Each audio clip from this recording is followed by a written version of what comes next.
Halo semua, perkenalkan kami dari golongan C1 kelompok 1. Dalam video ini kami akan menyampaikan hasil diskusi kelompok kami terkait artikel Evaluation of Antigen Conjugated Fluorescent Beads to Identify Antigen Specific B Cells. Kelompok kami terdiri atas A. Fatihul Ulum, Amira Sania Kamila, Anindya Rahmanina, Anugraha Putri, dan Baron Christopher.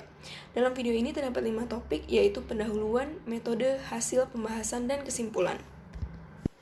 Pendahuluan.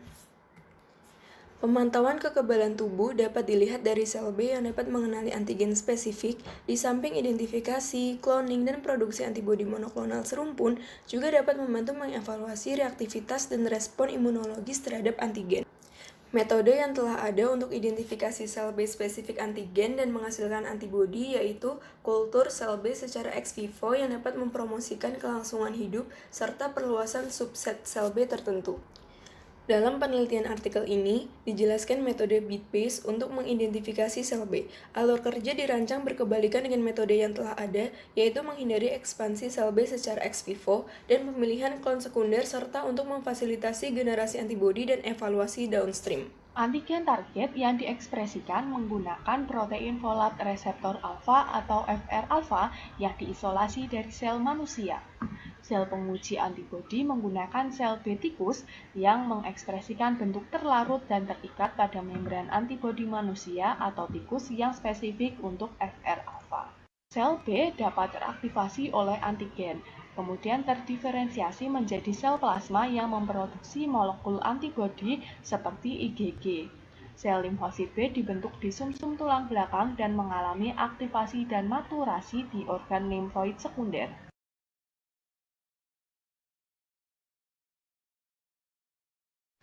Pada praktikum, reaksi aglutinasi antigen-antibodi dapat terjadi antara antigen yang terlarut dengan antibodi yang tidak terlarut atau sebaliknya.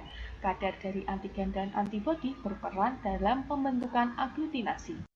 Antibodi yang dihasilkan termasuk jenis antibodi monoklonal, lebih tepatnya imunoglobulin G subkelas 1.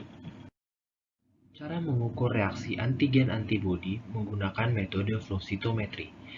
Metode ini akan mengidentifikasi fluorescently labeled antibody expressing B cells menggunakan antigen yang terkonjugasi butiran. Hasilnya berupa single antibody expressing B cells terkonjugasi dengan butiran yang akan masuk ke larutan buffer lysis. Hasil pengukuran reaksi berupa sel yang dapat melewati flow cytometer yang akan dikloning menjadi antibodi anti-FR-alfa. Antibodi tersebut dapat mengidentifikasi secara spesifik antigen yang diekspresikan oleh sel IgROV1, sedangkan tidak dapat mengidentifikasi sel karsinoma payudara MDA-MB231. Ini adalah workflow dari desain yang dikembangkan oleh peneliti untuk mengidentifikasikan sel B yang mengekspresikan antibodi terhadap antigen spesifik.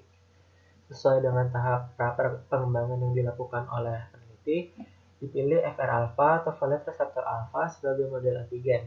Sementara sel mengekspresi antibodi yang akan digunakan dalam uji ini adalah sel dari murin myeloma cell line yang telah tertransfeksi permanen, yaitu SP2/0-MOV18 yang mengekspresikan anti-FR-alfa. Selain ini dipilih karena dapat mengekspresikan baik dalam bentuk solubelnya atau B-selnya itu sendiri dan membran bound-nya atau terdapat B-cell reseptornya di situ. Pertama, dilakukan pengoplingan antara fluorescence bead dengan antigen yang dilanjutkan dengan coupling beads yang terkonjugasi antigen dengan B-cell.